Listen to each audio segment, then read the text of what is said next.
Could we please sit down? I'm sorry to interrupt your conversations. I know it's all more interesting than I will be, but nonetheless, we need to start. Thank you.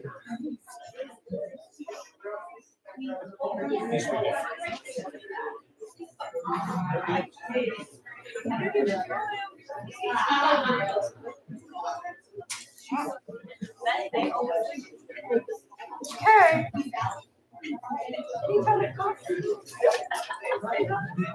She's so good. Welcome to the LD10 monthly meeting. I'm Robert Doyle, chair of LD10, and have been since the first of the year. And my predecessor, Jessica Gronberg, came on as temporary chair and determined to a permanent position. So I took pity on her, not really knowing what I was doing. So thank you for being here tonight. So the first thing we'd like to do is call this meeting to order and then pledge allegiance. Oh, Do we have a graphic? the tribe has a flag right up there. Oh, that's I think. We do have an image, otherwise we'll do it without. No. Yeah, the drive has one. Hold on, 1 minute. 1 minute. That's not an excuse to start talking again. Tell a joke. No. Resist that impulse. Why do you have one here? I'm sure. But I'm all very glad you came here tonight. This is our first meeting that we've done on a Thursday night, which will be our regular meeting night going forward. I'll take this moment to announce that we will no longer be a gypsy district moving around every month because we just can't find a place. We have reserved a space over at the Red Mountain Center, which is half a mile down the street. We will be there from May through December. Our new start time will be 6 and then end at 8. So it's going to be a little bit later after 5, and there'll be signs to get there. So we're close to saying we were moving all over the place, and actually some of the places we do use we couldn't use because we're getting more and more people here. So it was, yes,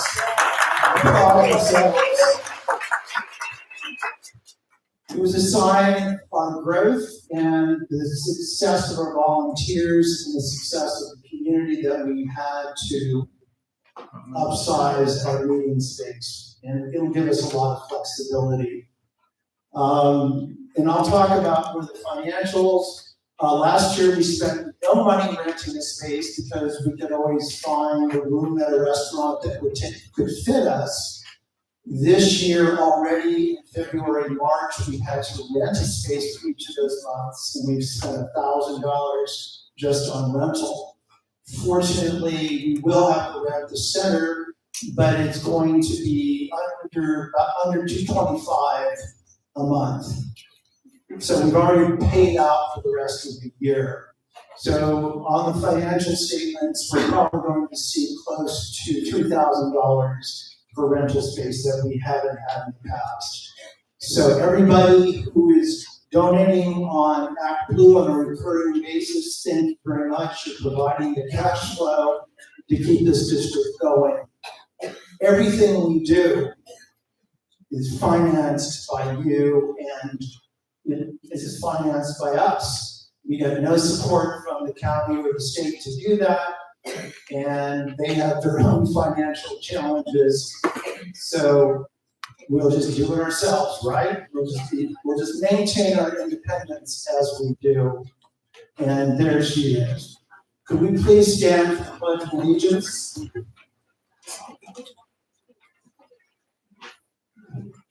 I pledge allegiance to the flag of the United States of America and to the republic for which it stands, one nation, under God, indivisible, with liberty and justice for all.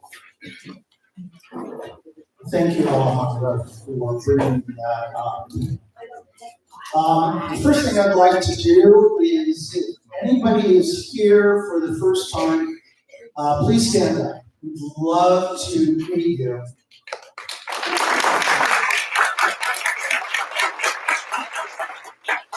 Okay, the real purpose of the stand-up is we've identified you by sight, and we're not getting out the door until we have all the information we need on you, plus signing a contract, we will come back. We have too many people in the commercial world on this board, you think of things like contracts. We'd also like to announce that there's going to be some changes in the executive board. In May, we're going to be voting on some new candidates. I was treasurer. I have been continuing to act as, since I can't be both chair and treasurer, I have been chair and bookkeeper to get us around that violation of the bylaws. We will have a new treasurer presented for your consideration and a new secretary, our current secretary, Katrina Schaffner, will move up into the second chair. We will also be having some new roles in liaisons. You'll hear from everybody come later in the meeting. Actually, not too much later. So that you'll hear today, and then in May, we will take the vote to induct them into the board. Now, the meetings were posted, and any questions or changes to the meeting minutes? Do I hear a motion to approve the minutes? I move to approve the minutes. Okay, do I have a second? Thank you. All in favor? Aye. Thank you. The financial report. I would say that I'm just going to do this verbally. I run my business as a cash business, and it just depends on how much cash do I have, free cash that I can do something with. Currently, we have $7,500 in unencumbered cash. As I mentioned, we had spent $1,000 on rental spaces, and we will spend another $2,000 for the multi-generational center, but that's already been taken out of that total. So we're in a relatively strong position, but we do need a lot more money as we approach the election. One of the key responsibilities of the district is to provide a voter guide that is a recommended list of candidates, and this comes after the primary, so we are not making a selection about primary candidates. We can't do that. But this will come out later. We will mail it. We will hand it out. We will lip drop it. It will be very, very critical this year. There are going to be so many referrals from the legislature as their way of trying to get around Katie Hobbs' veto. And we have all our eyes in Glasgow. We just read the titles of some of these referendums. There's also going to be a competing ballot, a referendum up against our Save the Schools initiative to bring the voucher system under some kind of control and management. It always surprises me how Republicans, because I was growing up, they were supposed to be better at financial control. Democrats were supposed to be the flaky people, how that role has reversed. They absolutely don't seem to care about even basic bookkeeping, accounting, and if my business was run the way the Department of Education has been running the voucher system, I can't even imagine how bad that would be. So things like that. The other message, and if there's one message you can take away from tonight, and if you don't do anything else in this election, just share this this very short, brief thought with anybody you know. Vote from the back of the ballot up. Because what happens, people start at the top and they recognize all those names. And then it comes down to the Corporation Commission. They might see the deed, but they're still wondering about it. Then it comes down to the state Senate House candidates, and they might vote by the deed, or they might think, I don't know what to do, I'll skip that. On down to the school board.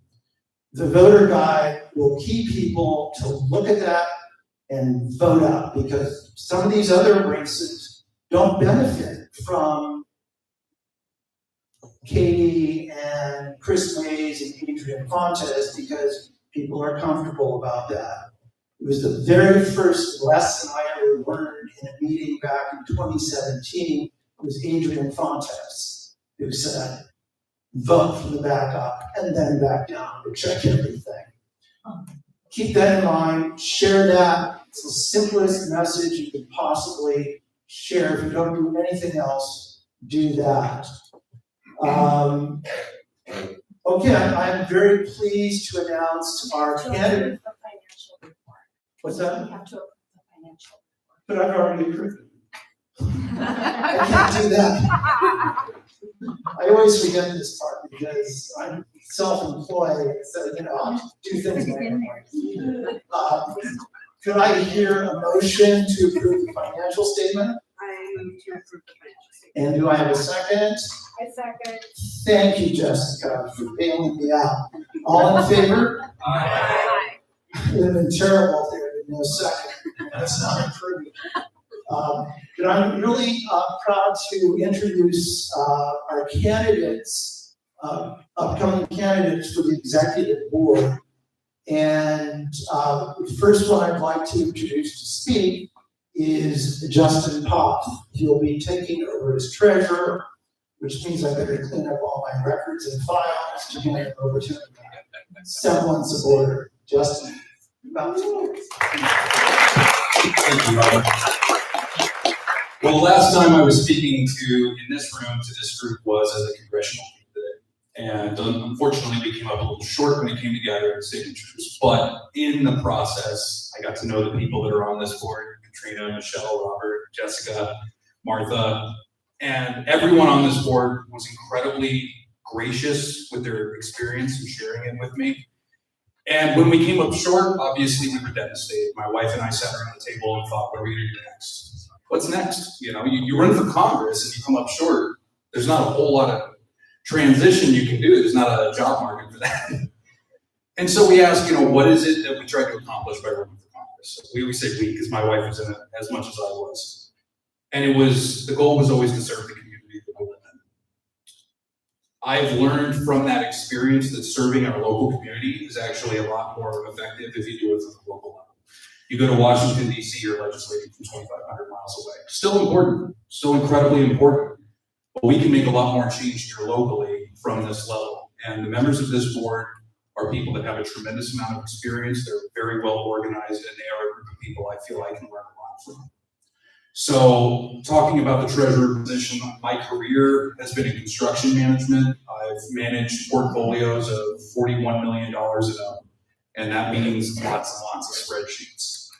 I'm not saying I do it because I love the spreadsheets, but I do know my way around the spreadsheet. But the real reason I want to be part of this group is the people that are already there, and being able to contribute my leadership experience while also learning from the experience of those board members. Most importantly, finding effective ways to help our community. to engage our community, to get more people in these rooms, to get some excitement. One of the things that I learned while knocking on doors trying to gather signatures is that there is a very common misconception. It's not just in our district, it's in our whole city. And it's that we are a blue dot in a red ocean. And when you become a candidate or you run for office, you get access to the actual voter file.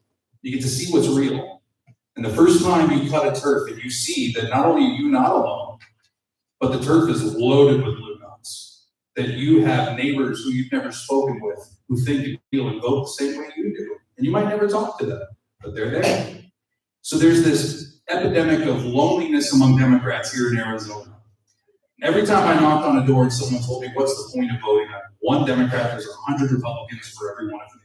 And I show them the turf and I watch their jaw drop. And I told them the actual statistics say that for every 100 Democrats, there's only 107 Republicans. They maintain a 7% advantage. That's nothing.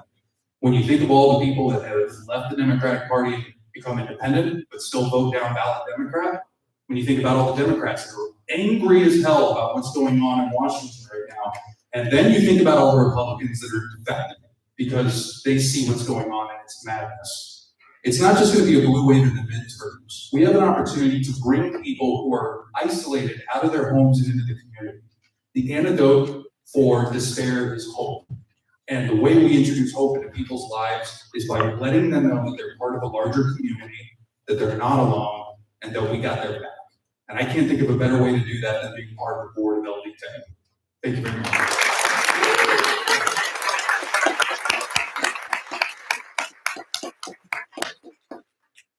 Thank you, Justin.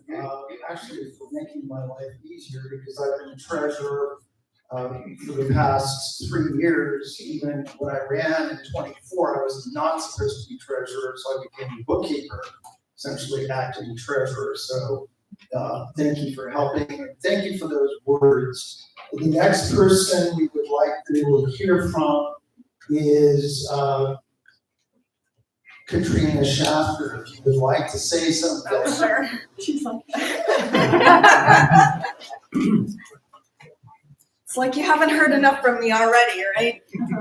I just wanted to quickly say thank you for, bringing me into this community after running for Congress last cycle and then coming here and being a part of this wonderful team. It's been quite an experience, and so I'm really happy to contribute in another way and move up the board to second vice chair. We really appreciate Martha's time on the board and all her commitment to growing our community out here. And so I hope that, I can do that position justice and continue it forward.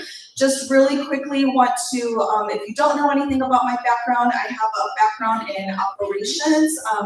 And just to give you an idea, I managed very high profile clients when I was in that role, one of them being the WWE. So it was quite an experience for me in my 20s. So on top of that, I've been an activist since I was in high school. And then I ran for Congress last cycle. So I feel like I bring a more holistic perspective to the board, and I hope that we can work collaboratively and move forward together to really start using statistics and data to help us grow and build our movement. So thank you again, and I will not be here for the election next month because I have a conflicting appointment. But you can still vote for me, so there will still be a process, a formal way to do that. But just know that I will be with you in spirit next month. And if you do have any questions, I'll hang out after the meeting and we can talk more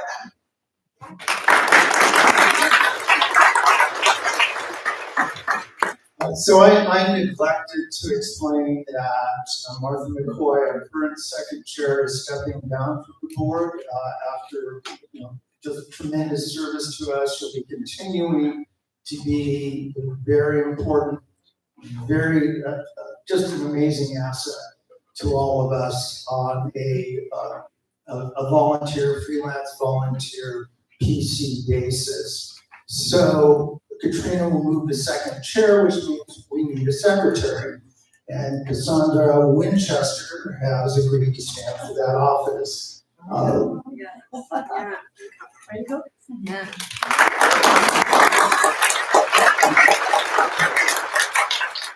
Hi guys, so a little bit about me. I was born and raised in LD10. My parents have lived in the same neighborhood for 22 years.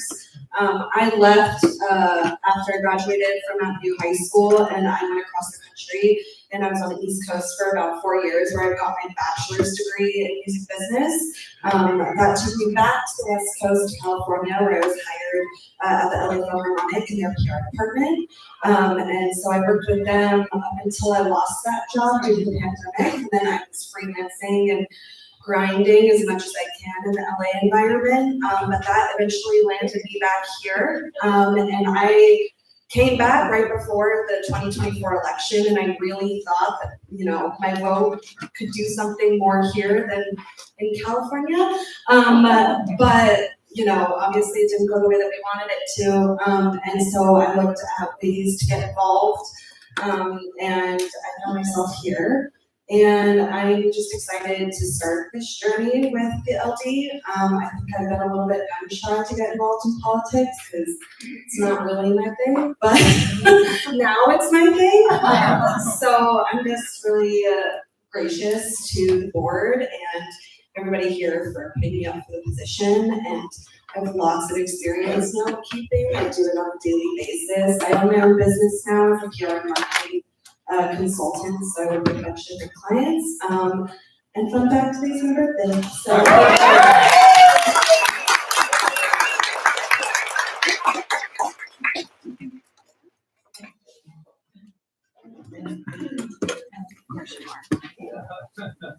So I'm sorry, Cassandra, you did say something that was contradictory, that politics is not your thing, but you came out of the music industry. I sure did. Where politics is a way of life. Well, we've created some new roles, liaisons for the board to handle special projects that are really built around each of these individuals' primary interests. So this is how we'll work as a board. If you've got an idea and you would like to see it happen, first thing I'm going to say is, okay, how are you going to make that happen?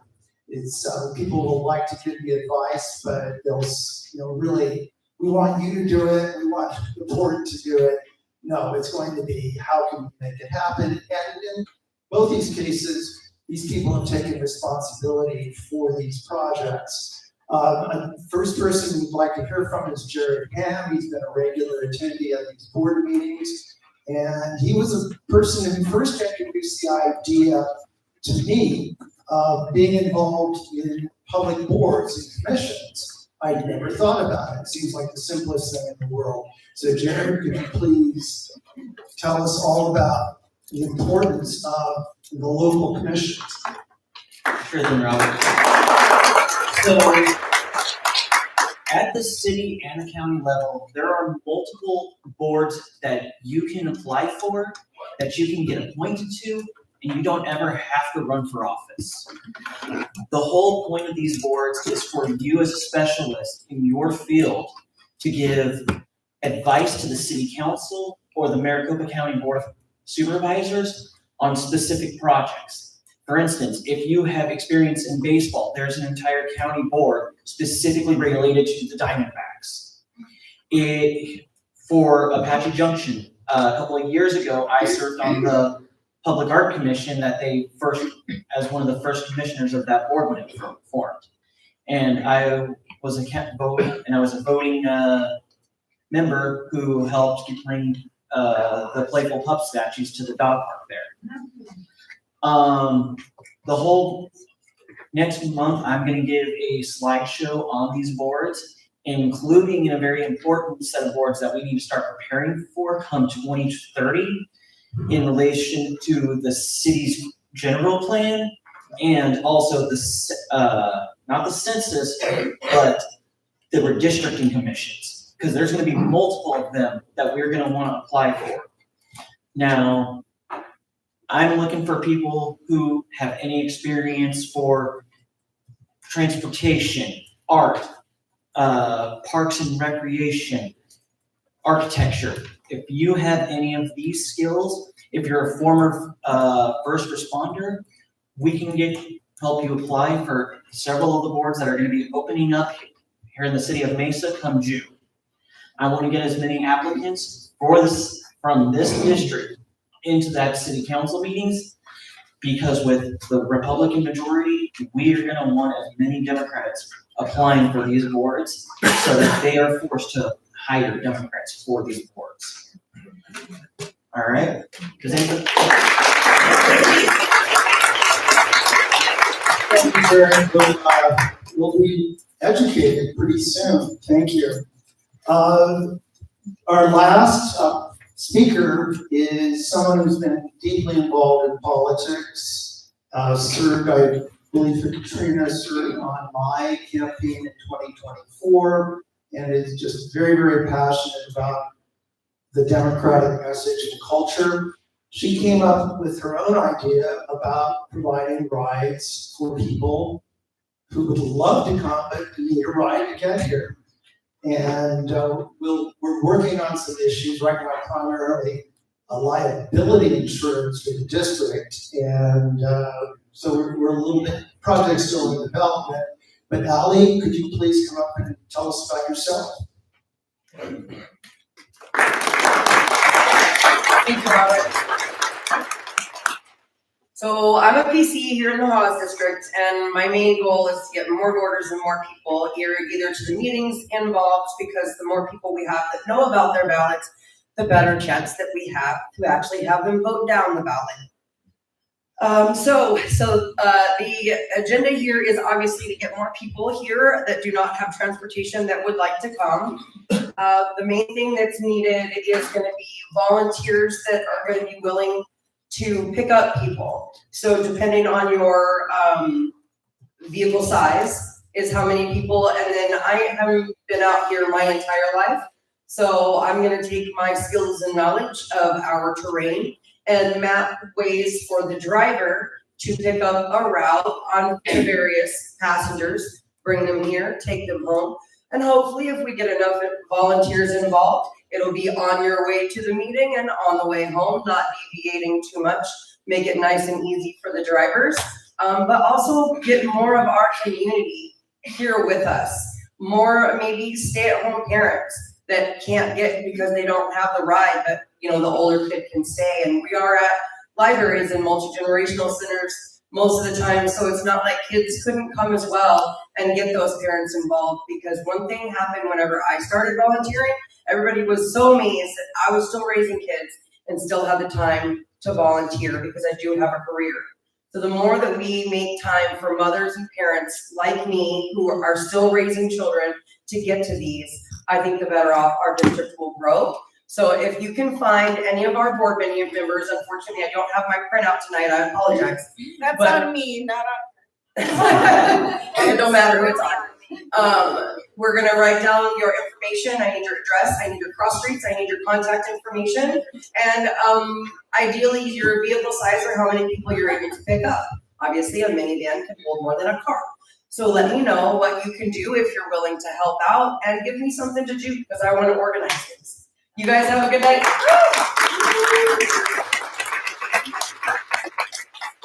Thank you, Ali.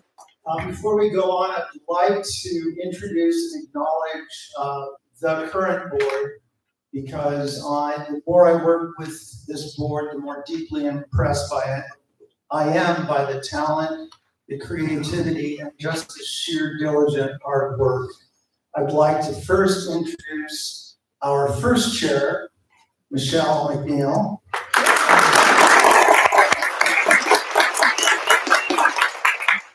Who brings us the benefit of her years of working at SRP and understanding organizational structure.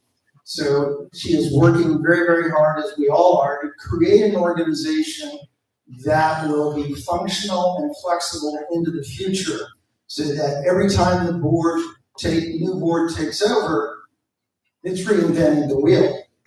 And we want to build the foundations, not just for 26, but for 28 and 30, and have this district continue to grow, get more efficient, actually make your time more productive. So when you are volunteering. You feel like, well, these people don't know what they're doing. I may not still seem like I know what I'm doing, but I'll be better at faking it a little bit. So Michelle, thank you very much. Our second chair has been Martha McCoy.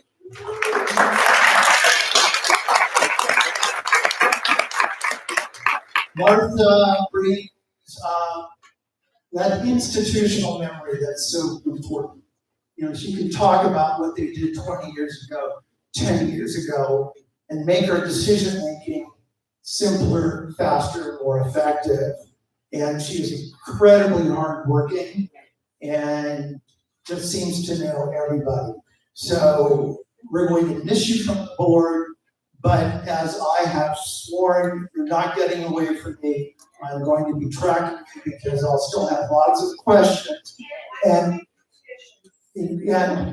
Martha will be serving as the petition hub for these two petition drives. And so she'll be a source of how to get them, when you want to carry them, or what to do with them. And when do you become a notary?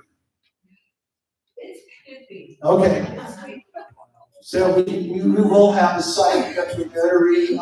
Sheila Auger is also a notary. This is actually kind of where things break down as a lack of notaries we can get to. So we'll have at least two right here.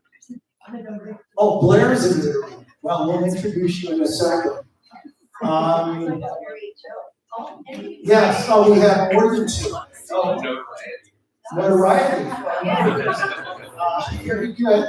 You're perfect for treasurer. I'm bringing dad jokes. Oh, dad jokes. Well, we'll try. The other board member is Mary Cossack in the back. She is will be leading our PC liaison and development. I have to say that Martha was key in getting our PCs for this district from kind of a subpar 30 to 67, 68. Woo! And Kelly is a huge part of that, and will be taking over the training and deployment of PCs. Is everybody here familiar with the concept of the PC? It's a precinct committeeman. It's actually an elected or an appointed political position within the party, and it's determined by population of the district, population of the precincts. It's the foundation of all of our grassroots door-to-door efforts. So if you want to be a little more involved in just waiting for something to do, talk to one of us about becoming a PC. So we have anybody else, if I've forgotten anybody else on the board, I'm sort of blanking here. Jessica Grunberg, well, yeah. Please stand up, Jessica.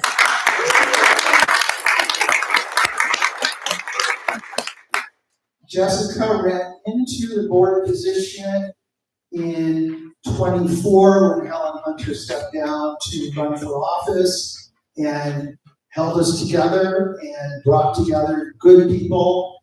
And I'll swear, when I started running, I was really afraid I'd be there all by myself. And all of a sudden, there was an organization beneath me and supporting me. So I feel like I know Jessica big time, or else it would have been so hard to run for the state senate. So thank you, Jessica. I would like to take a moment now to just make a presentation to Martha. If you could come up here, I just have a small gift for you, an appreciation of your work.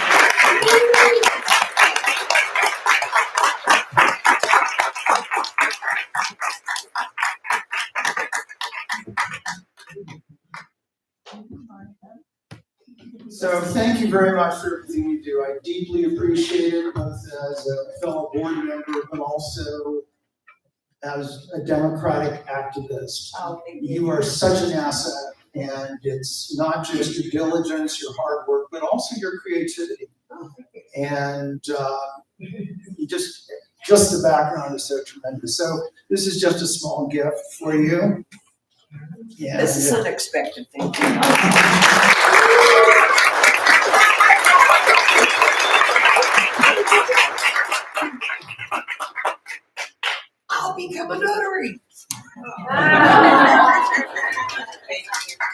Thank you, Mark.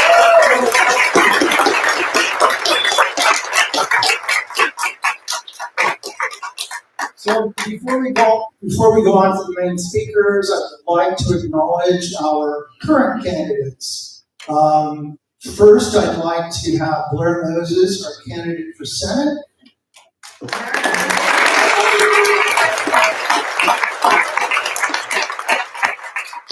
I am personally deeply impressed with Blair and the diligence, hard work, and just the sheer smart she's bringing to her campaign. You're doing everything right, and you would be a case study on how to do it. So it's just tremendous. I already can tell you're going to be 10, 15, 17 times better than the guy who did it last time. Blair asked me to say that she does have yard signs, and if you did sign up for one and have not gotten it, please check in with her so she can cross your name off that reserve list and doesn't have to track you down again. So those are in the back. Blair will be in the back at the end of it. What day can we start putting signs out in our yard? Maybe. Well, man, I live this for the city. A lot of people are putting them out now. The city, you can't put them out in the city until May 11th, like street corners. You can't do that, but a lot of people are already putting them in yards, since it's your property. But you can't do street corners. Just check your HOA. If you live with an HOA, check the rules, because I think it's like 60 Because they do days. sometimes updates. Yeah. Spoken like a lawyer. Thank you. Very precise. I'd like to. Really quick before we move on, I also just want to, before I forget, our candidates need volunteers. So even though we haven't scheduled any canvases within the LD yet, our candidates are canvassing right now and they need our help. So if you have some free time, reach out to one of the candidates here tonight and jump on their campaign. Great, thank you, Katrina. I'd like to have Helen Hunter, who's making her 4th attempt at the House.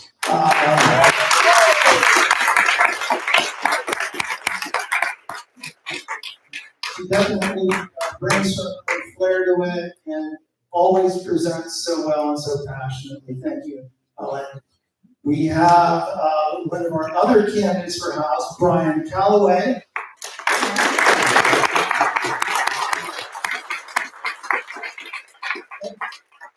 Volunteers, we have to touch over 40,000 independents to move the needle.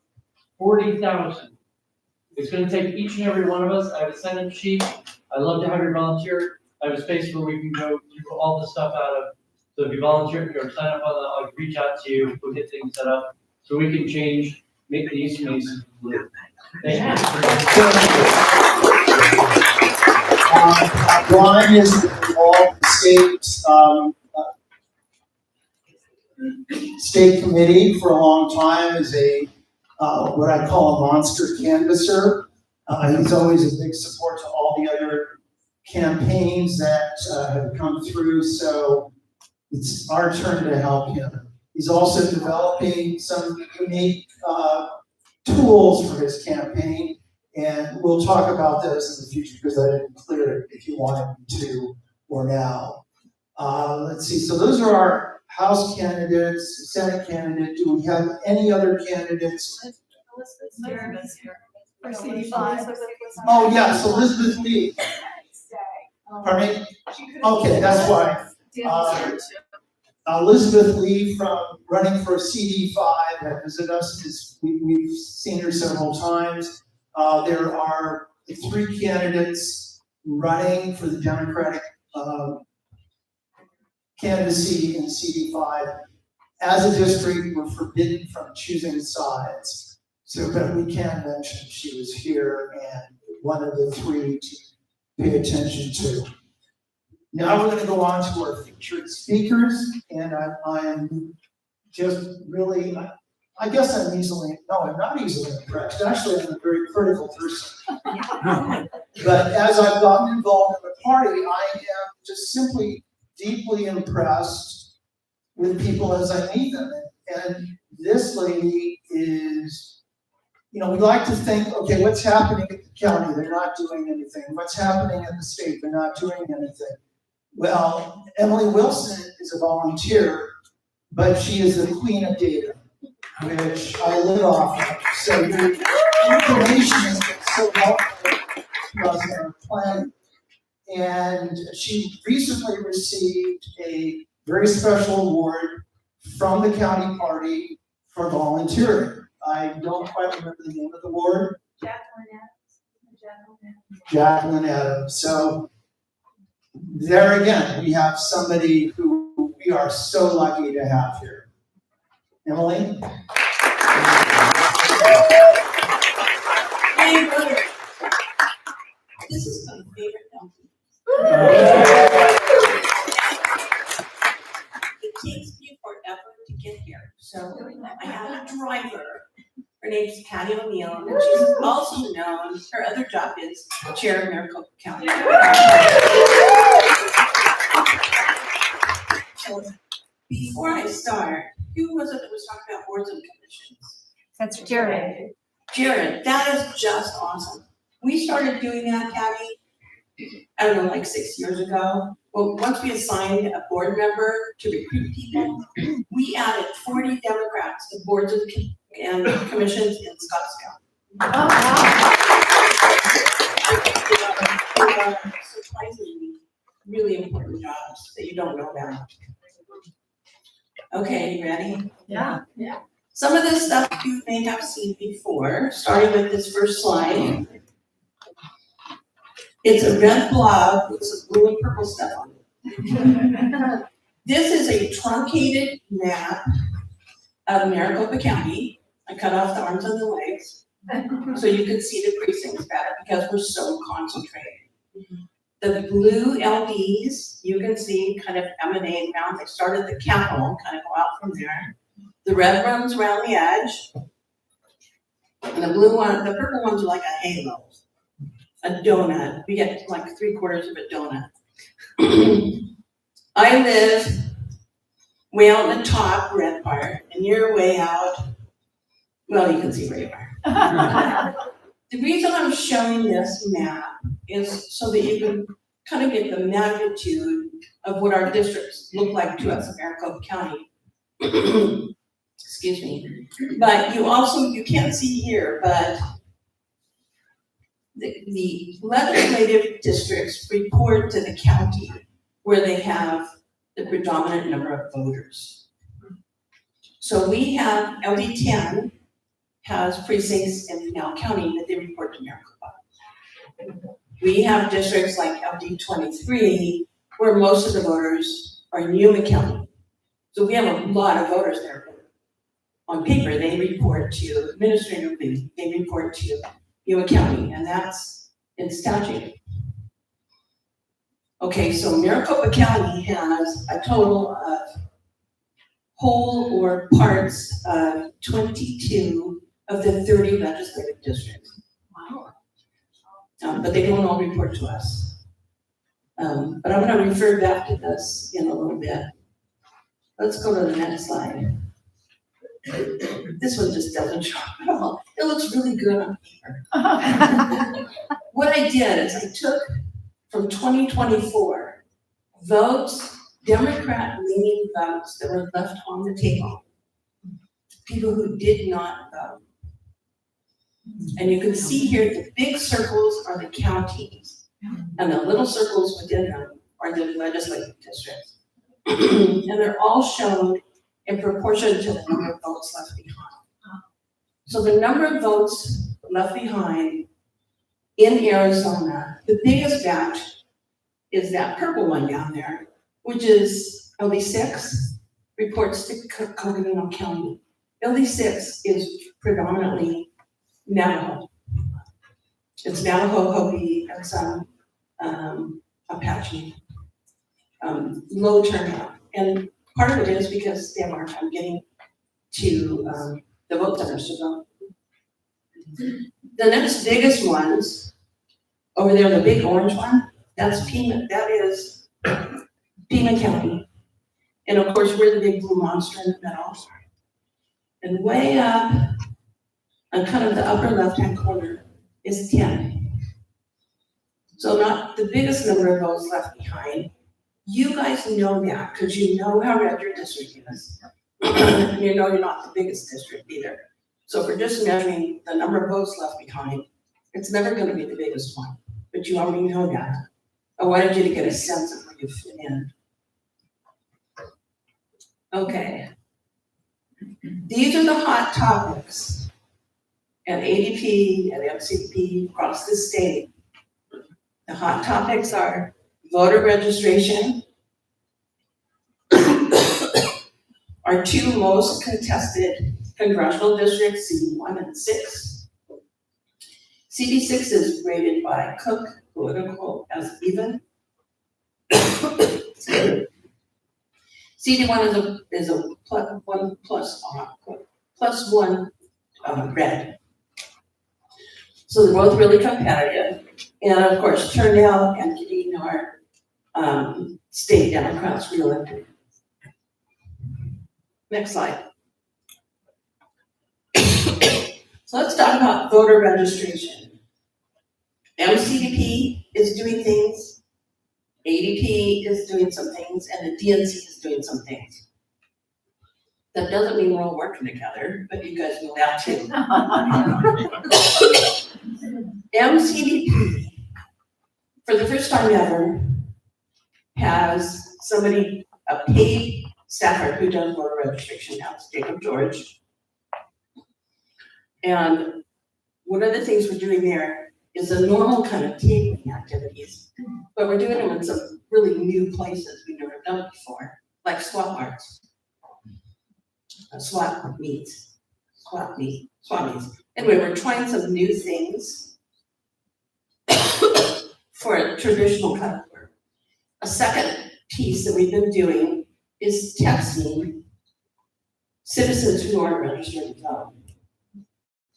And we're targeting districts, not districts, but precincts, they're blue, to raise the probability that we register Democrats and non-Republicans.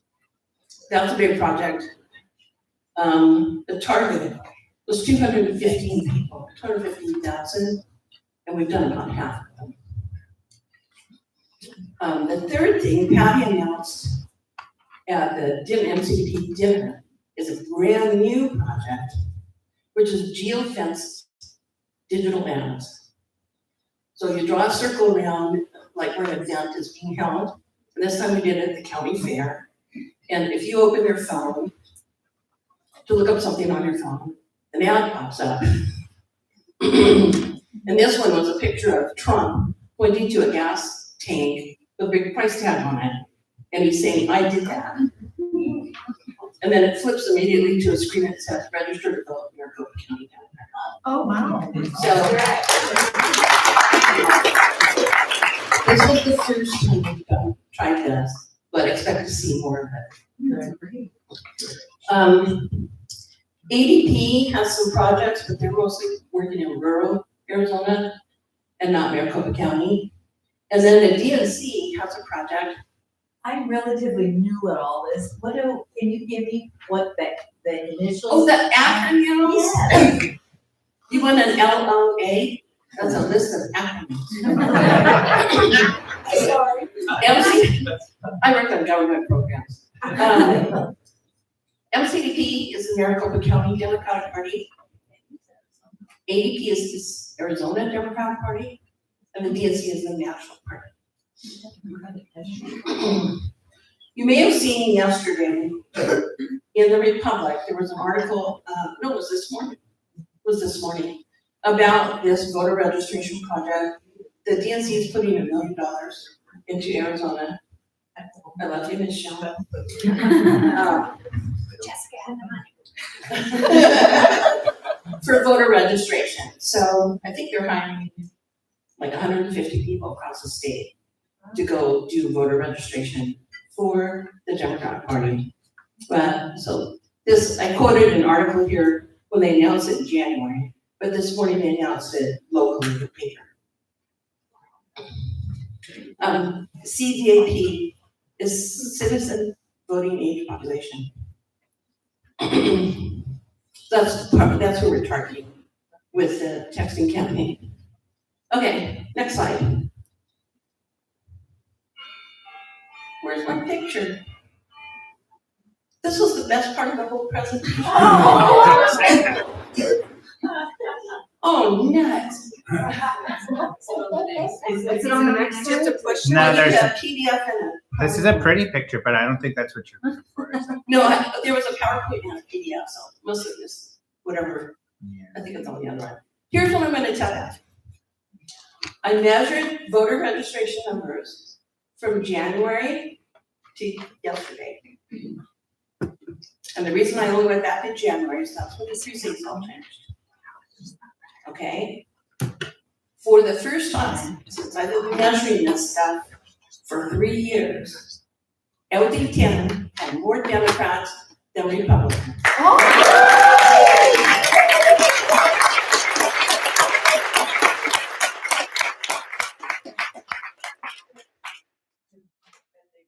It's the net change, the net change.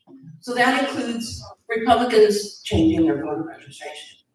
We don't care, the net is good. Okay, but honestly, I did the numbers last week for the MCP dinner, and it was still negative. And when I did them yesterday, it was like, this is just awesome. It's really amazing. Every congressional district is up.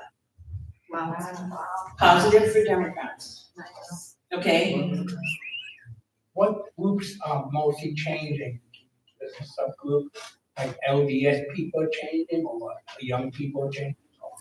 That's a really good question. I can only tell you by looking at the areas they come from. The shift started to happen first down in Central Phoenix. So we're talking about districts that have young population and districts with heavy Latino. So those are all really good, really, really good. It's a very cool slide. So what do you do if you're in a red district and you don't have a magic wand? Yeah. Every time, I think people think that I'm gonna give them a magic answer, do this one thing, get lots of votes. It doesn't work that way. You do a little bit of everything. But let's talk about the next slide. Here's a list of all the things you should be doing now. Even in a red district, if you have a neighbor who's an independent or someone you know who kind of leans Democrat, talk them into becoming a Democrat. Okay? Mathematically, one less independent, one more Democrat, it's a double hit. It's actually better for us than when we register a new voter. And anyone can do it. I have a friend who does it on her phone. She'll be talking to somebody and say, "You're really a Democrat, let's just fix that right now. Get your driver's license." The beauty of it is, these are people who are already registered to vote. So they've already produced their documentation. So that's something that registrars can do. Get your voters on ABLE. We're starting to talk about ABLE again. This district has 14% of the dominated voters are not voting by mail. When I looked at the numbers countywide, Republicans have started to sign up for voting by mail, and Democrats are falling off. And that's not good for any of us. Since the last 2024 election, it's about a 1% difference. 1% makes a difference in every one of these races. So that's something you can do. The candidate initiative petitions, I think that's kind of your theme for today. And going back to voter registration, you can do some things. You can help convert people. You can go to an area that's not remote. Okay, next.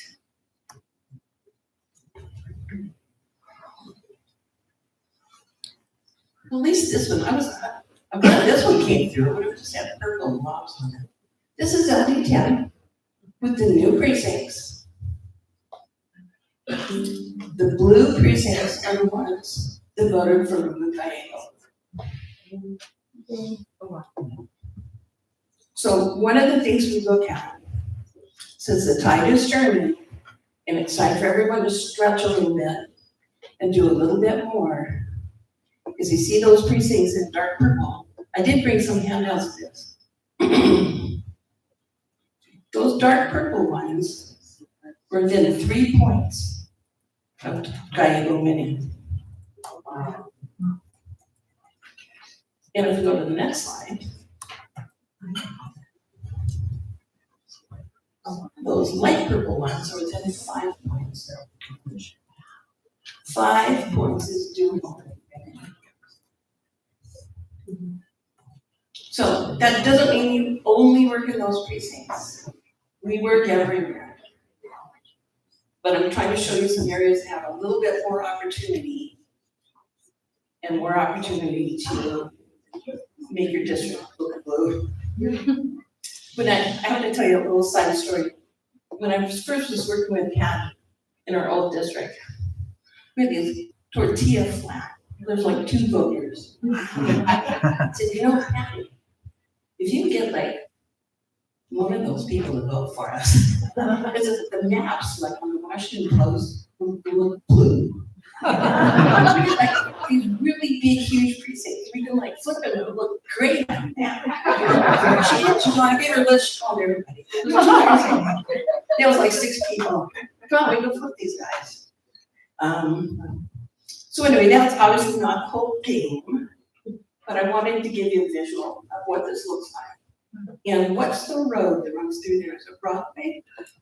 It's like all south of Broadway. Oh, the 60. The 60. No, it's baseline. Baseline. That's it, basically. No, baseline is the bottom of our district, so just south of Golden Hills, that's baseline. Baseline. Okay, Yeah. So that's gonna be probably, Broadway, because if you go just up Legacy, that's gonna be the 60-ish, Okay. like area. Okay.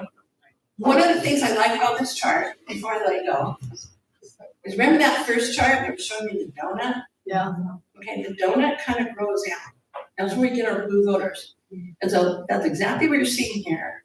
It's from that kind of south, west. Yeah, it's kind of growing up that way. Sorry, that's southern. It's southern. Yeah, sorry. That's, that line right there is southern. All Okay. the way cut through Leisure World over there. I'm on the mountain. I tell people I don't know your name, but I know your sheet your precinct is. Anyway, that's your challenge. That's where your challenge is. And thank you so much for inviting me out here. Thank you.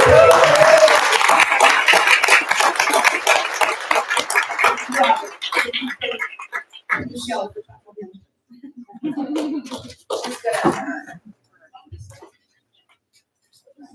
Are you going to give back some of those?